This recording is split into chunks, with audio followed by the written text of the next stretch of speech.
Hey guys, we're two nerds And one cup. of shitty Star Wars movie.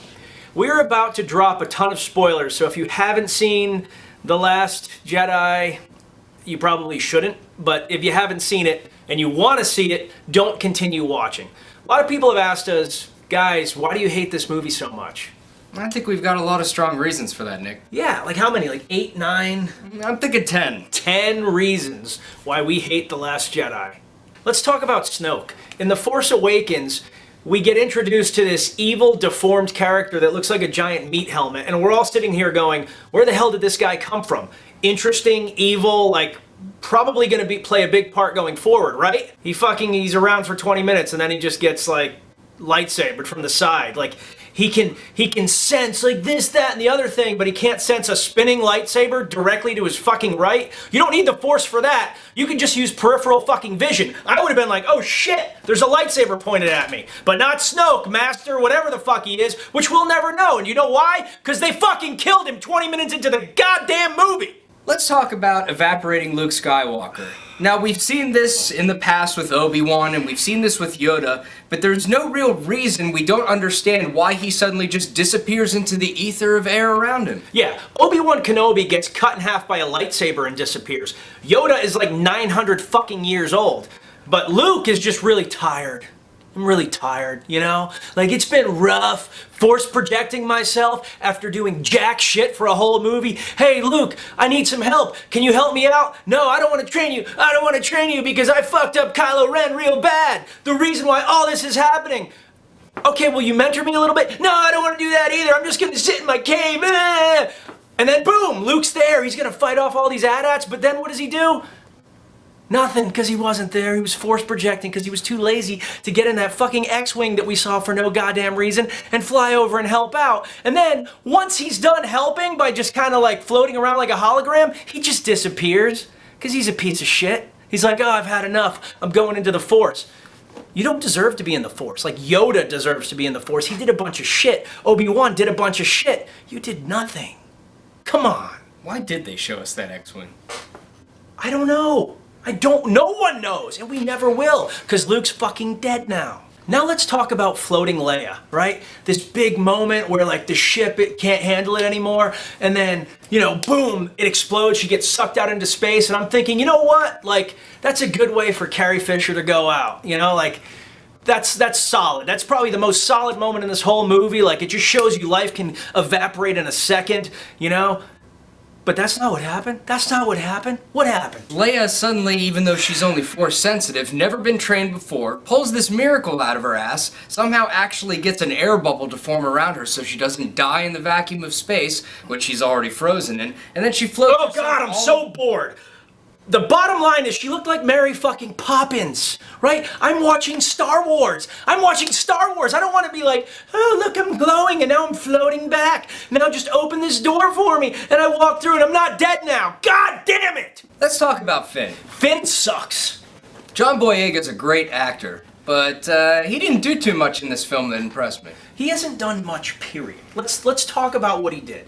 In the first movie, he sits around and he watches a bunch of people get murdered. Then he runs away like a little bitch, and then he gets a crush on a chick that is way out of his league, and then he spends this whole movie trying to like run away and not accomplish anything, and like Rose has to save him. Which doesn't even make sense because for fuck's sake, like he was so far ahead of Rose and he was gunning it straight, and then Rose comes around out of nowhere, maybe she used the Force, why not? Let's just fucking add that to the plot. Rose knocks him out of nowhere, like, I don't even know what he's there for. I don't know either. Let's talk about Rey, although I really don't care what happens to her now. Yeah, I just don't care either. Is she the main character? I don't know. If she is, I don't know what the next movie's going to be about because she just kind of does this. The casino scene could have not been in the film at all, and it would have been just fine. In fact, the movie would have been better without it. We're in an 18-hour protracted chase scene with the Imperials, and there's only one way to save the day, and that's to go to a casino and free the animals and talk about how the animals are in rough shape and like you shouldn't race animals, and We can't even find the guy that we were looking for, so we go with this other guy that's in prison and like, oh my God, what the fuck? Who wrote this? Who wrote this? Who wrote this?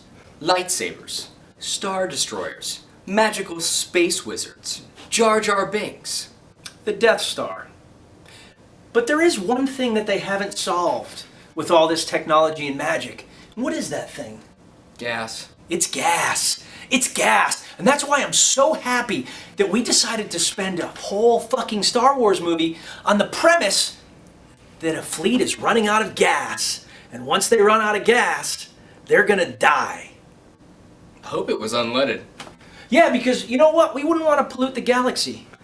The way you polluted my childhood, my children's childhood, because I grew up with real Star Wars movies, and these poor bastards nowadays, they have to grow up with this shit. Along with new technology, there's another nifty feature. You can now track spacecraft through lightspeed. Yeah. I mean, I can't tell you how shocked the rebels were when they shot through lightspeed and then boom, the First Order was right there behind them. But you know what the First Order can't do? Drive faster than 5 fucking miles per hour. Just 2 hours of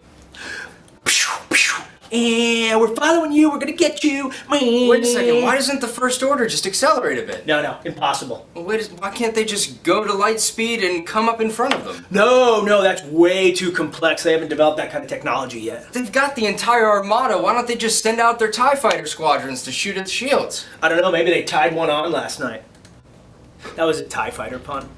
Let's talk about the Rebel Bomber Squadron. Now, my biggest complaint with this is they're traveling in the vacuum of space, they open the bomb doors, and suddenly gravity exists, and the bombs are just going to fall upon the dreadnought? Let's talk about my problem with this. Whatever fucking designer needs to get force choked to death that created these bombers in the first place. I mean, let's just put ourselves in the Star Wars universe. Forget about the fact that we have Bluetooth now, but let's say 60 years before the bombing incident, we had Anakin Skywalker on pod racers blasting around. This is like a trinket made by a child. Yeah, he's got the fucking metachlorines, but he's still a kid. This is a bomber that goes 2 miles an hour, and not only is it manned for no reason that I can think of, to drop the bombs, you need to push a big red button that's tethered to a wire like this is a 1987 BC fucking R. So when The Force Awakens actually ends, we get to see Luke on his deserted island. I thought that was pretty cool. Yeah, that was badass, and it actually had me really fired up for this movie. Yeah, but unfortunately the island is not as deserted as we once thought. No, it isn't. There's little green helper people. But that's not the worst part, because at one point, Luke grabs his nice glass and he walks up to this sitting sea goat and he just gets a little bit 2%. It was a little awkward to me. The scene was utterly ridiculous.